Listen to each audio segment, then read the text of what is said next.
bremai. Bantama on Mukono. Amamra Kwanso. No, na make a choice say, Yenisa and Comono. Yana a young credit and Say, credit and say. Say, Nena Nanuma Woody can in our Bantamano. I was so cockra almost say, while my heavy grana or cock bremai.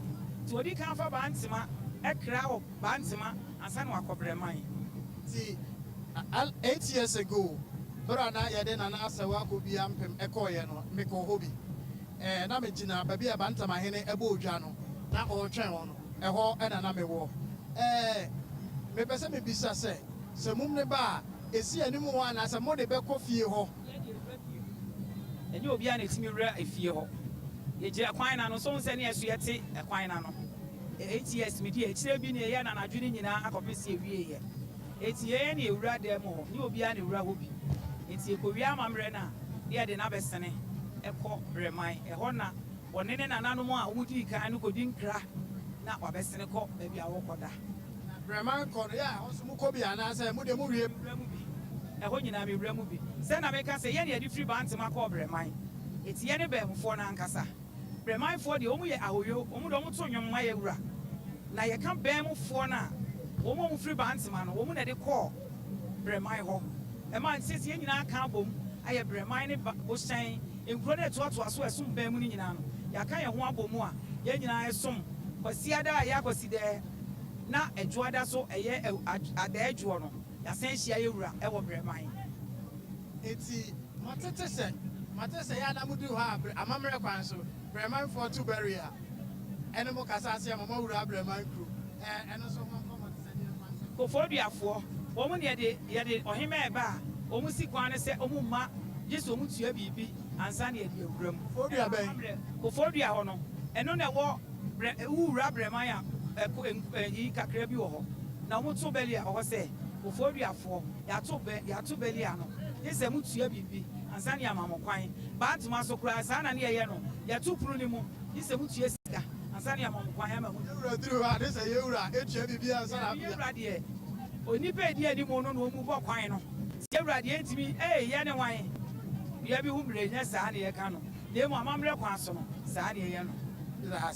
So that is the Bushan Queen Mother explaining to us the role that she plays in Bantama Bermu, where the Queen Mother will be sent tomorrow in the night, where she will go and also bid farewell to her great-grandfather and mothers who were buried in Bantama Bermu.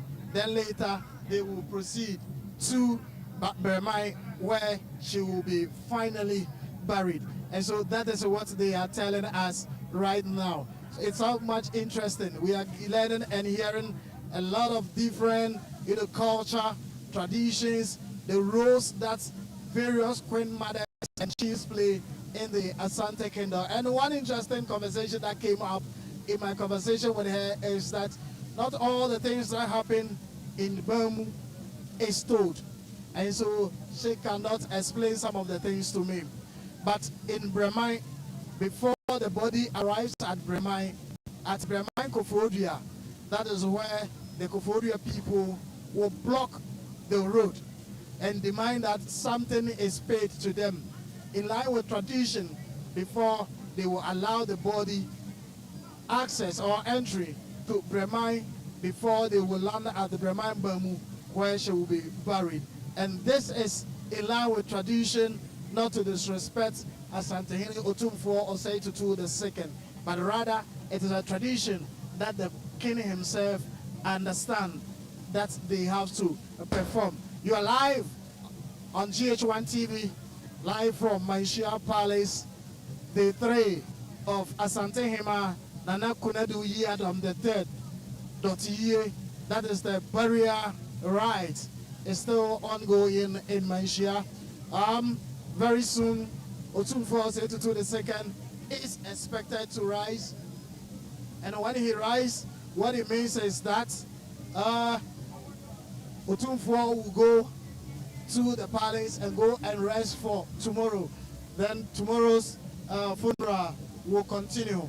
That is what we are witnessing now in Manhyia. So many things are happening in here. Various chiefs from the various regions are here. Delegation from the Northern Regional House of Chiefs are here. Delegation from the Eastern Regional House of Chiefs are here. Delegation from the National House of Chiefs are here. Delegation from the Ashanti Regional House of Chiefs are here. And of course, they are all here to actually pay their last respect to the Asantehemaa, Nana KONADU YIADOM, the third here in Manhyia Palace, who is lying in state. I remember the last time when I covered the Asantehemaa funeral. I spoke to one executioner who told me that in the night when they take the body away, anybody who dare try to cross them will face the consequence. I don't know what will happen here in Kumasi if anybody also cross the executioners when the body moves from the palace. Abrafo all GH1 Kasamfoyini so say yakasa we Asantehemaa brafo a juma ben ena mudi as abrafo eye asrafo yani ebo anfia ebo ahoban tawe pepe adena and then what dress na sa wodi wani mu sie na wo sekan ene wodi se video se edro aya ho ene bani abere njam de mani asie ni bani aya ko me beso obi abehu ntina ma ya me ho saa no nti ani abere se ne oba obi aye tuntum no kira se ani braba ntina me so ma ya me ho saa no ochina abrafo ne bedi kan aprapra kwa mu na afa yede emum no adi so wo musikwan so amudwumadie ebi ene sen dwumadi a nambo a adepachi a ebedi ni se ye be hwe se amane ne amamra na nanom hye to ho se yedi so no ye be hwe se abontifo ni di so kwan be so na mo be fa na mo hwe se omu be di so na nanom se yan se ma ye mpie nyambo a ochina enti ye be hwe se omu obi ampie wa pia bonte e be kan wo se kofie nyambo ochina ye bi ma ebedi no enti ano ebesi ansa na nanom asikwan so anase nana musikwan so na mbedi sa adwuma pe nyame bo ochina ye be fa kurom ni ahwe se de nanom se obi anye no obi aye ya na wa anye no ye do be fa mra kwa so na obi ho ana wo ye wo ebi kura nkomo aye die wonte announcement na mo aye wonte na ofi baabi na obetwam sa nipa no so mo enkanta na mo de na ho be cha no Asantehemaa asam tu ye yenye ne emra na oba hima film na chapa ye midi so se madawro ma maboa agbo ho dawro ama obi atibi enti no wa wo firi baabi e ba ni mo didie se wonim se asante asam atu ye ya kan so mo obi ati enti no ye mpese ye beti se me de ma ante anase frachire ne ba anase bibisa dabi enti na modwuma mo bom ade so obi abeti se oba hima ato baabi na na mbo ochira ne ye de kopa ne kura abere no Thank you very much. So what this executioner is telling me is that tomorrow they will hit on the streets in the evening. After 5 p.m., they will hit on the streets. Their responsibility is to ensure that everybody goes indoor. Before the body will move out from Manhyia Palace, they will make sure that the route that they will use, everybody is out of that particular route.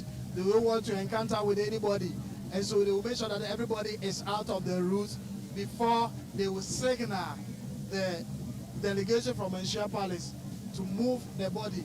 But they don't want anybody, they want to have any physical confrontation with anyone, because that confrontation could be fatal, and therefore they don't want to violate on anyone's rights.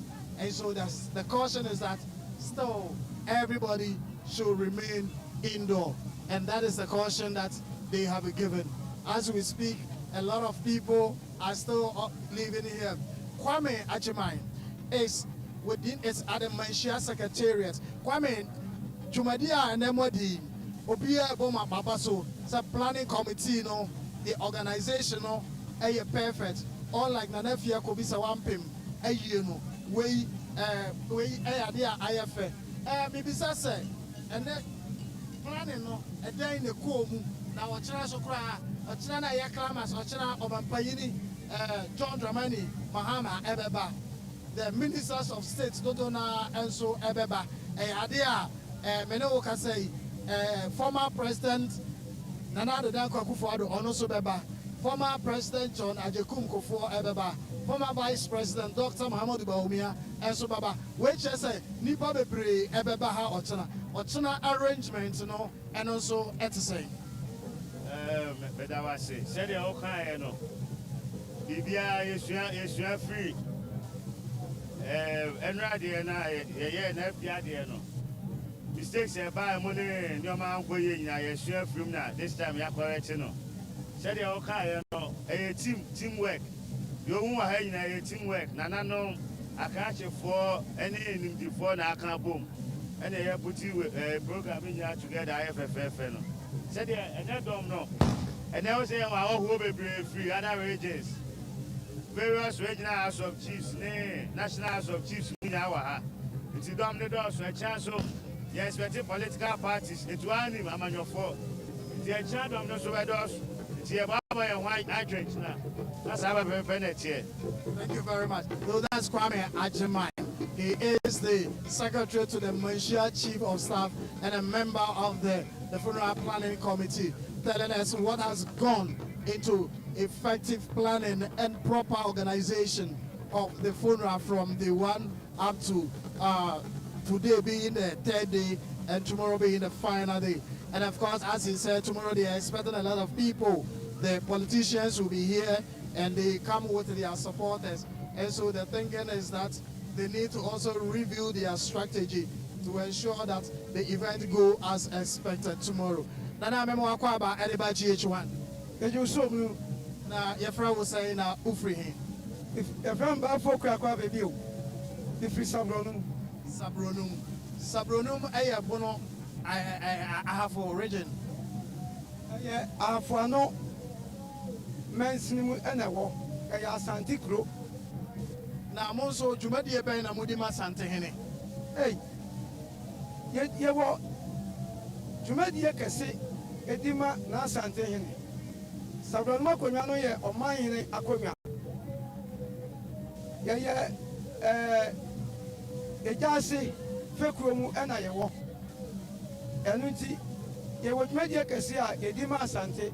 Jumadi ni bi ni say. Ebi ni say. Jumadi ye ba ye say na Asantehemaa wa firi mu yi ye hwɛ atoto eniema say eniema efata ahenie eyie yi ho ɛho anamontuo bia no na nanso wɔyɛ bi ɛma ne yie. Nana Edawase. So that is also one of the subjects from Sabronum. Sabronum is within, it's after Sepa. Yeah, so he's the one also telling us their role in the Asante Kingdom. Everything is currently ongoing, you know, well here in Manhyia Palace. Very soon the funeral will come to an end. Asantehemaa Utumfo Ozetutu the second will rise, and all the chiefs would also rise for we to call the day a day so that tomorrow we will come. But the one interesting thing that will happen here this evening is that when Utumfo rise and sit in palanquin, what is going to happen is that he will go around and greet every chief who came to mourn with him today, and also express his gratitudeness to them for all the support that they have given to him. Yesterday he did the same thing. Even when it was raining, Utumfo did not say it is raining, so I'm going into my palace. He didn't do that. He remained in the rain, danced to the various Celtic drumming groups, made sure he showed appreciation to every chief that came to mourn with him. And one interesting thing in the taking of the Asante oaths by the chief is that they all swore an oath to Asantehemaa, and what they say is that this is Owuo, and Ebema mean to me, Emma Winchang, Obra we hear me. So whatever they swear on the oath, they swore and say that it is only death and sickness that can deny their loyalty to the Asantehemaa. And so when the Asantehemaa is sitting in states and it is raining, and if we are experiencing scorching sun, no chief can rise and say that it is raining. No chief can rise and say that the sun is burning me. They have to remain in the sun, in the rain, until the event is over. And so that is what is happening.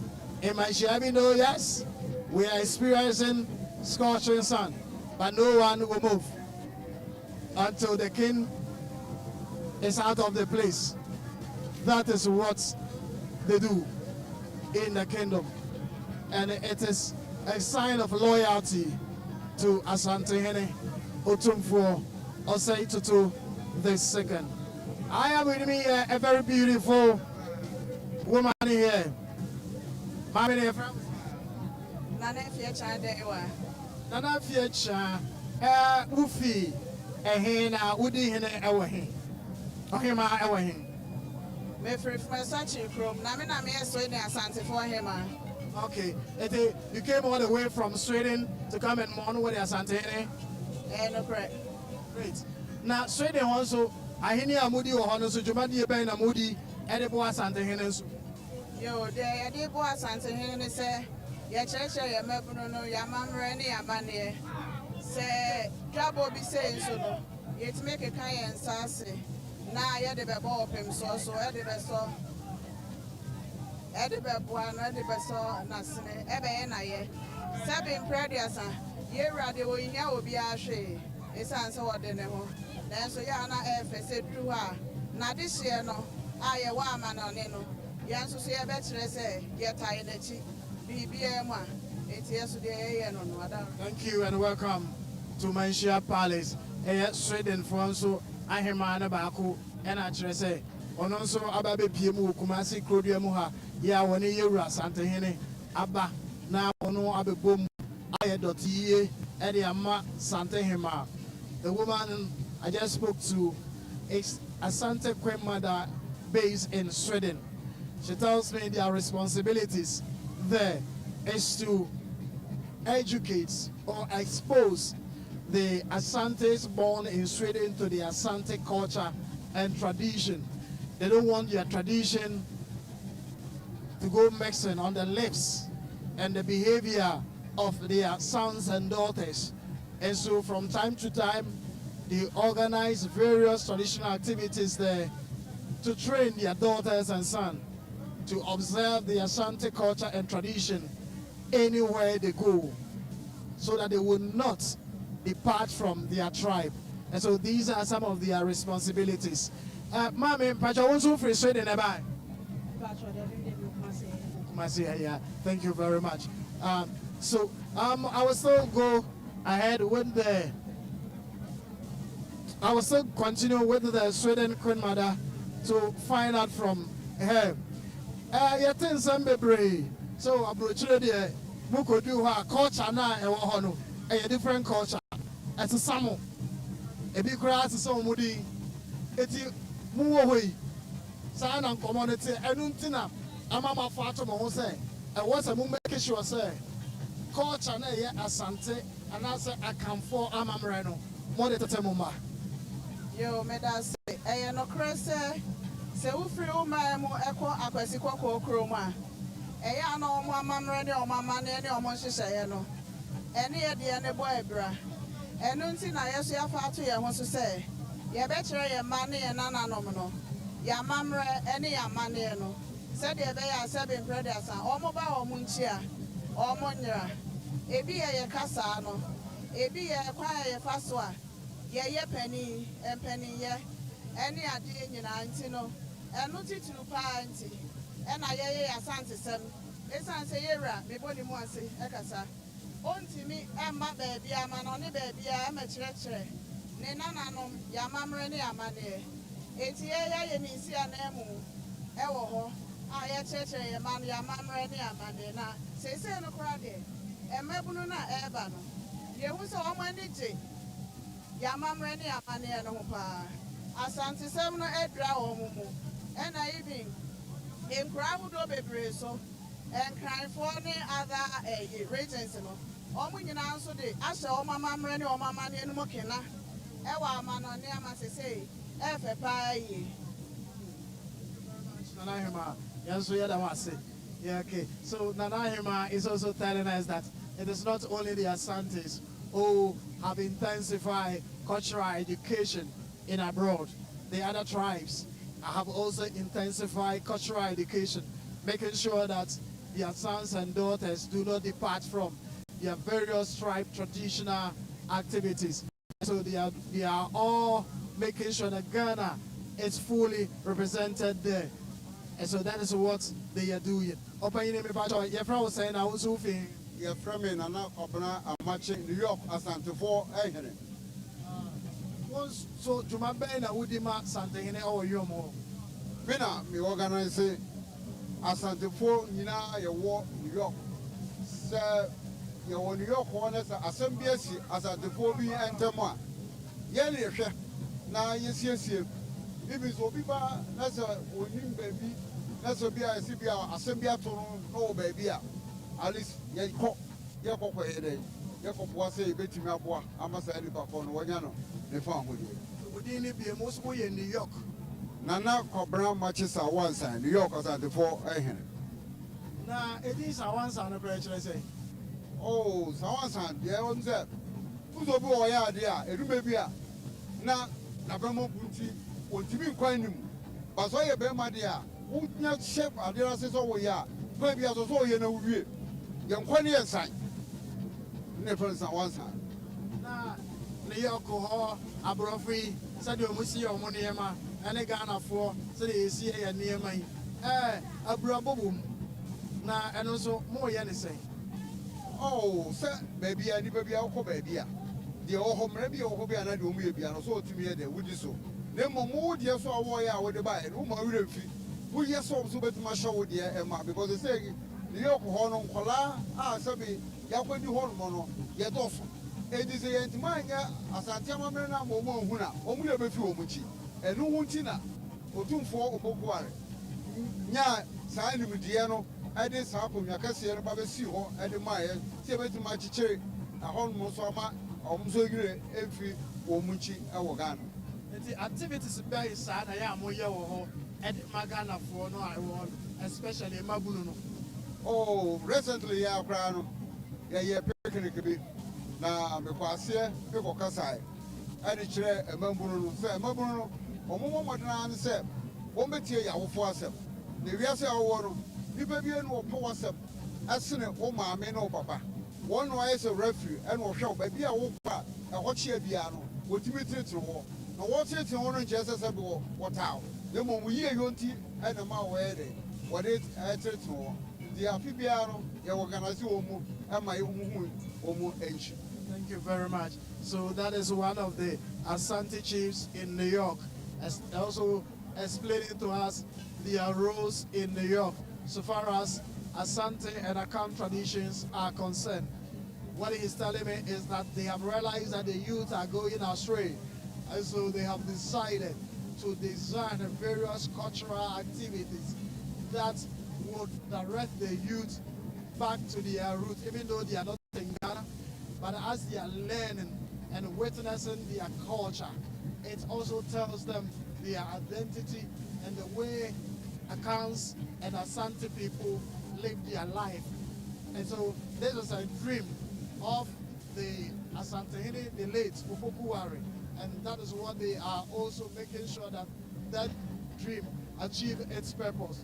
Therefore, these kind of educational training for the Ghanaian youth in abroad. Of course, their parents are already used to the culture.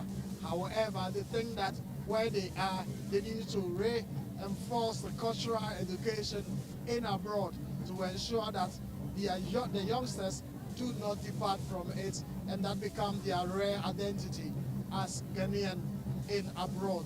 And so, still, we are coming to you live from Manhyia Palace. The funeral activity is still ongoing. The three of Nana KONADU YIADOM III, DޮTE YIE burial rites is ongoing. The event will come over tomorrow, exactly at 5 p.m. The body preparation for burial will commence, and that is what we are witnessing right now here in Manhyia Palace. And so these are some of the items that some chiefs have brought. And so they are sending it to Asantehemaa Otumfuo Osei. Others have also been shown to Asantehemaa already. And so they are sending it into the main palace. Earlier on, I spoke about the bede. If you can see the palm fronts that have been used to weave something like a basket, it contains kola nuts. It's part of the tradition. They are going to present it to Asantehemaa, and all are part of the burial activities of the late Asantehemaa. They will go and present it to Otumfuo, and they will use it for traditional activities. This is Manhyia Palace, home of Asante culture, home of Akan's tradition. Few meters away from Manhyia Palace, that is where the National House of Chiefs is located. The same premises, the regional House of Chiefs is also there, making Manhyia home of Ghanaian culture, Akans to be precise, here in the Ashanti region. Don't also forget that the Asantehemaa is the life patron of the National House of Chiefs. Then we also have him as the life patron of the Kumasi Traditional Council and the life patron of the Ashanti Regional House of Chiefs. I have another gentleman. I believe you are coming from the Anglo traditional area. I'm coming from Aflau. Aflau. Yeah. What is your name? I am Toby Honun II. Toby Honun II. Let me finish with Mami Ode, then I come to you so we can. Mami Oda, Asantefoɔ nyinaa, yɛ Mami baako pa ɔwɔ kurom ha. Yɛ ba sɛ yɛ ka sɛ Asante amammerɛ. Yɛn nsa mbu yɛ mu, yɛn nsa kete, yɛn nsa fɔntɔm from, yɛn nsa adoa. Mami no ɔno ani, Mami Ode, ɔbɛyɛ bibia ama wani agye. Ɛba sɛ yɛn fa nnwom so ɛnka nsɛm a obetimi ede nnwom so aka nsɛm akyerɛ wo. Ebi si ɛyɛ akutia, ebi si ɛyɛ mpanyinsɛm. Ne nyinaa Mami Ode sesi a obetimi kora atwa nnwom ama GH1.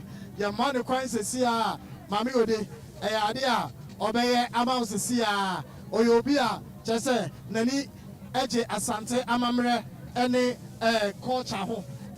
Eti ɔno no Mami Ode no Mami Ode na nneɛma mo te sɛ nneɛma mo yɛ bɔkɔɔ na nneɛma de wɔ mi ɔhema da fam na wo deɛ esi bi a wotiri ne yɛ nnwom 1 minute ɛnɛ yɛ wɔ yi ase Kenya ho kakra. Yo mɛ ɛdi nkan mɛkɔ so na makyia atiefoɔ nyinaa bɛkanya me ho sɛm nananom Asantehemaa yɛato abɛsi no ɔɔe owu amiade nsensan hyia no owu amiade mɛkɔ ahyia no na asɛ tutu wɔ so ɔyɛ nkuruma kasa wɔabɔ ne yi agu ne yam nananom panyini wɔ fie yɛ o nananom Asantehemaa nyinya abɔ yɛyɛ de ni o nananom ayɛ yɛyɛ de ni o Asantehemaa nyina maame awu Ninya boya ye deni o.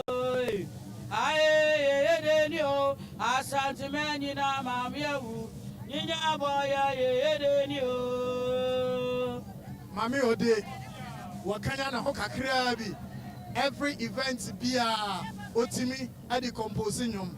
Just 1 minute. Mami Ode akanya na ho. Na say kutu say bam. Yada sorry ano para de baby na no so everything. Said the entire my to no. As I for Yadia be any work at the woman. And I say kutu say bam. Any animal year times no diana. The banners of the year, young may say kutu say bam my Asantehemaa dear and your dear Nibia and your dear oh dear near Afyanga. Yet you see a kutu bam. I know some for the interpretation, baby. Oh, event to be at China. I don't know. I saw my cousin Eddie. It's Yabasa, I never ban as a scenario here, and you say, could you say, Mammy Ode, a pa a mamma, what's that? Akusuku, Aquacosia, Asante Amamre. And I say, if you are not, I say, what's in your babusia? If you are Miss Chabez and Fiancia, Yawa him, my friend, me true before. Said you and me and a mania, maybe a swan, yeah. Mamma and my body will be the matter minute. There's all of me which way to my table social media, I mean, Cabby, a year foot papa, a chain or Hemano, and Untina, Ama, will be the matter mini being. Then, Pana, Ochina, what about Kai, Asantehemaa, and KONADU YIE. To me for sure, many of 1 year, Jumano. I mean, the atom, yeah, I made a mamma, some men at us, many and son of a friend, that's it, and I'm the kind of the body, mammy, I'm here, and then I'm a baby, saying, it's made our him asking. Well, I air show 1 minute. Ye be my GH20. I dear try there. There be a mecassa. Almono as some no. See, I say, Omunka be as a warrior. Almost may say, a gentle wooden home. Station who I see, GH1 Kerbida. It's in a baby, I won't be film no mere interview. No, it is all to an on TV and now be beyond 2 GH. I read the almost yet. Now go say, for our go be some, I'm walk or selby. It is all in your partner will pay. Station at Tiasma, I am a seer. This is a GH. GH1 TV, you are the Palma way. GH1 for you are the Palma. Yadia Yanka, yes, Yadia come see you. GH way by way, you are the Palma. Thank you very much. So, Mami Ode, and I just say, 1 million, Nientra, or no Asantehemaa, what me as you ye, or no Onyo Bia, or just say, Okosuku, Ekosia, Asantehemaa, Nanso, Oyobia, Wachada Atena in Fia, Asua, Asantehemaa, and no any idea what they want to bra, na Asantehemaa, Eka Chenese, Onfa no Kore, Ma Onfa Atem Didie, and ye, Bibi Bonnie, and Untina no dear, Tembi and a Juma and an Nikoho. We also getting another man from where are you coming from? From Aflau. Aflau. Yeah. Okay. So what brought you to Manhyia? Do you have direct relations with Asantehemaa? Yes. Our paramount chief, Tobiga Manyafitia Jongaga, the whole king of Aflau, is a brother to Asantehemaa. So Asantehemaa called him that he had lost his blood and very close to his relation. So we are here to mourn with him. We are here to pay him condolence as one family. That is where we are the only people wearing red, because red is blood. So because we are related with Asantehemaa, we are here to console him and tell him you should not worry, that the ancestors are aware of everything and you should take heart. Thank you very much. So that is the delegation from the Aflau who are here to mourn with the Asantehemaa Otumfuo Osei Tutu II, because they have that relations, and that's why today they are in red cloth, signifying the bond and direct relations between the two. Thank you very much for your time on GH1 TV. Masayahu nananoma hemfo mienu bi oha na nananoma engura ye gumu komu yi ye fra ne sen Wadaroma de ku ekomi enyenya ene ne yefre no na eye da mo honya mo hene dabi enye hene efise tumi wom na aboya ho ban efise sese ba bia ye ne no yɛnhunu baabi a yɛmfa sɛ tumi a wɔwɔ mu na moyɛ ho ban a ahwɛ ahommɔne sasabonsɛm kora bɛkye yɛn yɛbɔnya sɛ yɛn nana afirim nyɛnya ɛka sɛ obi abɔnya nya asɛ sɛsi am no tuo na mɛbɔɔ ne so a yɛsentasentase akyɛ sɛ wohunu deɛ wonyɛ asɛ ɔka sɛ yɛntasentase akye no yɛn nana kɔɔ yɛn ama yɛabrabɔ nyinaa yɛbɛsa aduane kora yɛhu baabi a yɛmfa aduane enti tumi a onyankopɔn de ahyɛ wɔ mu no sɛ ɛmmɔ yɛn ho ban na ɛmfiri ahommɔne biara nsɛm onim sɛ tete no sɛ wo nana wu a na ɛnya ahona bɛgu nipa na no na afei ɛnkyɛ ne nipa yareɛ ofiri mɔ pɛyɛ sɛ ɔno na sɛ wana bɛfa no ɛno na nananom hu no sɛ daabi onyankopɔn de tumi awura han mu ɔwɔ sɛ de tu ɛkom na ama tumi biara mɛfiri awora ama tumi biara mɛfa yɛn so amɛka sɛ nana na de nya enti nyankopɔn tumi ɔde awura saa ahan wei mu no ɛno ɛna ɛbɔ ɛho ban nti da ɛkɔm a onyankopɔn adom mu tumi biara ntumi ɛbɛfiri awora ɛma yɛ bɔne biara ɛne nti na ɛde gu ɛkom madam. Okay, so what this man is telling me here is that this weed on his neck is called nyenya. I don't know the English name, but they believe that it contains spirits that give them protection, because now their source of energy, their source of power is gone. That is the Asantehemaa. And so they need spiritual protection, and that protection is what they are getting or seeking from this leaves or weed known as nyenya. And so Abusua bi and I was among we ekumukomu anase. We are a good way at this year, Ahenanum, Kwan, the TV Guico, and Tiana and Guico, Ahenanum Kwan, 2 for Nanum Kwan, and a sa, Unse, Sa, Grey, a Guico. Basa you could jab Retia Quansua, Mobokobi. I was say you could jay and an aquai. Na Ansana, I fear. Mokwa, more than Yana because of Gumuku. Yet a young Guico, Niako, Niakuja and an aquai. Thank you very much. That is, we are still in Manhyia Palace. We are still speaking to some of the royals. We are speaking to traditional leaders. We are doing our best to engage more traditional leaders to learn about their costume, what it means in the Asante Kingdom. Of course, yes, we are having another group of chiefs from Jamaica. These are Ashanti people based in Jamaica. And so they are also here to mourn with the Asantehemaa Otumfuo Osei Tutu II and also sympathize with him. Nana, what's your name? Hey, Bravo. Nana Mpacha Yafrawase. Efemina Owusu ko twa otosumiro. Na ufri Jamaica bedu berebe na ufri Jamaica bae. Jamaica? No. Yete se na mufri o Jamaica. Na me free Jamaica ba me wo haya. Me wo haya. Kuro ben so. Me kuro man kasa pa me ti free atwema daako. Ah, atwema daako. Na eho Eh, Otumfuo Abusua kuru ahene. Nana daabo ase here. Brema Abusua kuru asem na wo kan. Ah, yes, sir. Brema ndi na se hoso kura ye mikrum. Me so brema be du krumu ana. Brema be du krumu ana. Yatna yate brema Abusua kuru ye kofa Abusua kuru ye Abusua kuru an eye de ade. Na sa wo ye Abusua kuru ahene. Juma ben na wudi Asantehemaa. Yo, menu ya bedo ase. Na me sanso hia wahwefo a sa me mo hwe mo fidi enyina. Se medical bo medi no. Mene Otumfuo Abusua kuru ahene. Otumfuo Abusua kuru ahene. Na me sa ye Otumfuo da abo ase ehene. Juma edima Asantehemaa ya na edima Asantehemaa se. Rite ebo na BBC a. Ye ko Sabia ho ekoya manye kase a emodu e de mayura Asantehemaa ene na de hye ene Asantehemaa ira Ya kase bremai your friend is saying Abusua kuru a eye de ba de eye kuru a ya no mu nso yi bi na ye den ya kase Abusua kuru a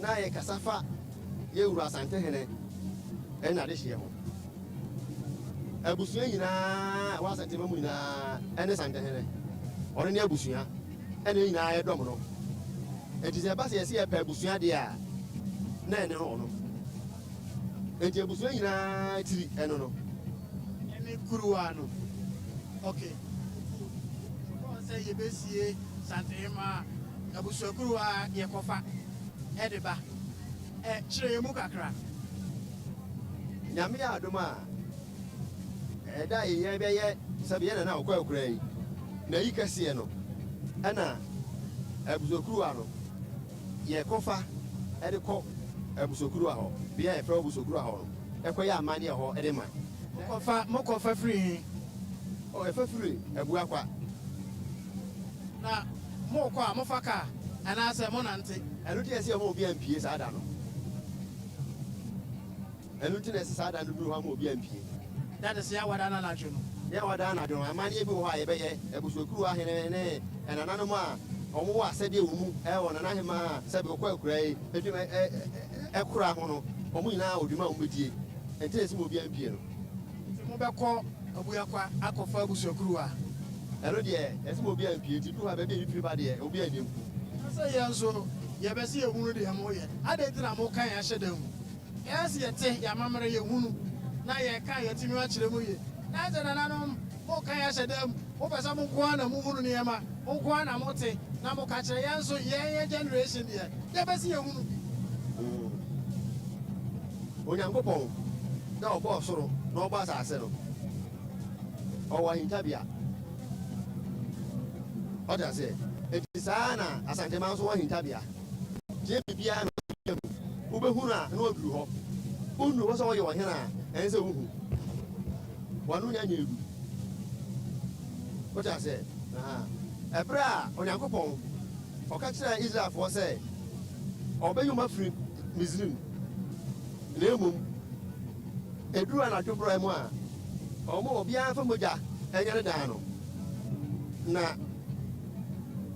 ɔbɛsoma bɔfoɔ ama waba na ɔbɛtɔ Misraimfoɔ so werɛ ɛna ɔma Israelfoɔ hɛɛ dɛm na ɔde mogya mu wɔde hyɛ Israelfoɔ biara dan no Nyankopɔn sunsuman mu asɛm tia ɛna mo ɔyɛ Nyame ɛna ma no yɛhu saa na Asantehemaa so akyi sɛ nɛteɛ enti baabi a yɛtumi yɛnimonyam ɛwɔ ma yɛkɔyɛ ho adwuma ma yɛpie no yɛma obi hu yɛma wo hu a wano wɔ ha wobɛ akɔdi nkɔmmɔ ama obi akɔte ɛhu sɛ ha na ɛyɛ adeɛ sei nti yɛma obi ahunu no enti wonya bɛyɛ panyin a ɛno deɛ yɛnka ma wo hu na ma ɔyɛ panyin wie a yɛbɛka mo akyɛ ma wo hu sɛ brɛman nneɛma wɔ hɔ abusuakuru wɔ hɔ brɛman ba mu ɛnso ɛwɔ hɔ na ɛdin brɛman no ɛyɛ dɛn na ɛbaeɛ ɔno deɛ Nyame yɛ adom na wonya brɛma hene no a na ɔno akyi mu hɔ yɛ ɔno no so no bɛgye ogyema Asantehene no no ntimi ntimi bɛkyerɛ ne di mu ɛwɔ ha mɛmɛ deɛ a mɛmɛyɛ ma Asantehemaa no ɛna bɛtumi akyerɛ mu akyerɛ wo ɛbɛsɛ mpanimfoɔ sɛ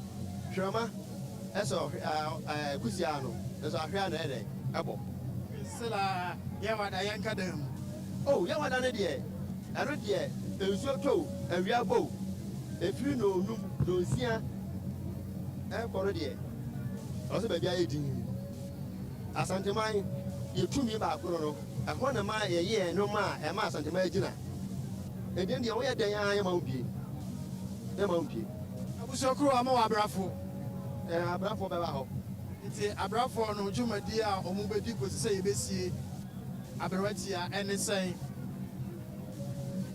ɔmo bɛhwɛ sɛ wɔbɔ mpɛmpɛn sɛ obiara mpie sɛ asogyafoɔ maayɛ no na abrafoɔ ɛna yɛ nananom awɛmfo saa yɛ asogyafoɔ ɛdi ɛka mu egu abɔnten sɛ mo nkɔyɛ adeɛ wei a ne ma gu mu nyu a ɛwɔ sɛ mo yɛ ma gu mu do enti yɛne asantefoɔ no yɛamammerɛ ne amanneɛ no deɛ ɛnsa no do yɛnsa no abɛɛfo mu noma kakrakra abadeɛ nanso pepapapa na ɛte peka wa no deɛ yɛnsa no da enti abrafoɔ bɛkyɛ gu kurom abusukuru ahene so ne laafo ahene so ne dɔm so yɛbɛkyɛ gu kurom abɔ nsa sɛ baabi ayɛ din na deɛ pɛ sɛ yɛkɔɛ no yɛntimi nyɛma Asantehemaa ɛnyina ɛno na ɛma na Asantehemaa gyina a woyɛ de hyeɛ no afrɛ so yɛ Asanteni a aburokyire koraa de ate wo ka firi adeɛ biara no afɔrebɔ wɔ mu nti yɛkɔ afɔreɛ no na ama yɛn nso yɛ dɛ yɛkyene yɛgyina yɛyɛ den sɛdeɛ Nyankopɔn ɔde yɛkɔ afɔreɛ ma no a na ntumi yɛ kɛsɛ no saa na teɛ Thank you very much. That is the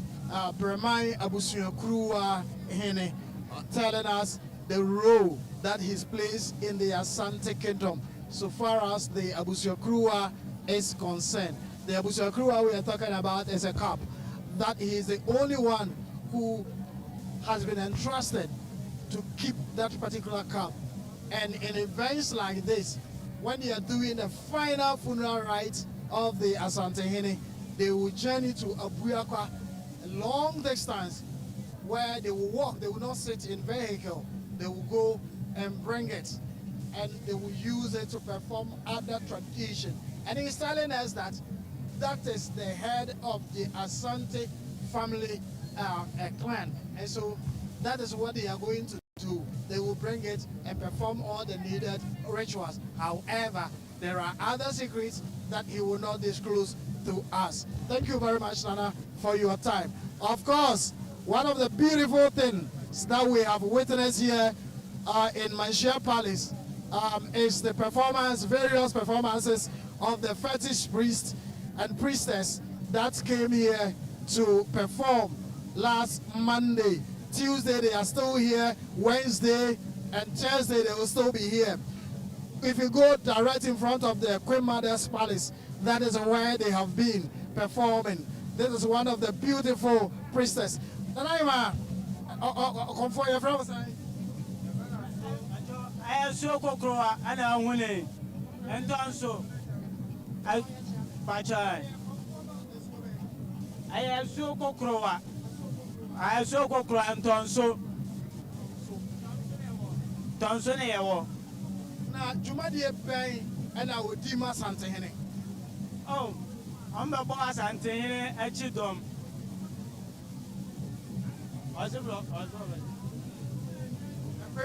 The priest, now the priest has said she will speak. Of course, she has already started pounding me, and today I'll become a fetish priest. Nanaima, Okomfo, sir, Ensua, Okom, no, Jumadi Ebe na Ujina so, Ensuma Okom, Ensua na Menene Kasano, okay. Na Jumadi Ebe na Udidema Santehene, and that's Asantehemaa was Asantehemaa. Serving pleasure, and Peninsular dear Obi, Neviabi. I am a soko crow, Midnight, serving pleasure, Mukrone Bamachi Abaya, Busuma Sabia Sante, my co, you didn't trust someone that told me, one a Bamachi Abaya, and Tonso was some penny. Sabio, Sami Sifem, and Sami Tatai Abavias. Na posompani na makwaya masu minti mema enti sabi ebla me gina he be ma twa ba ya eya ntonso posompani wono na makwan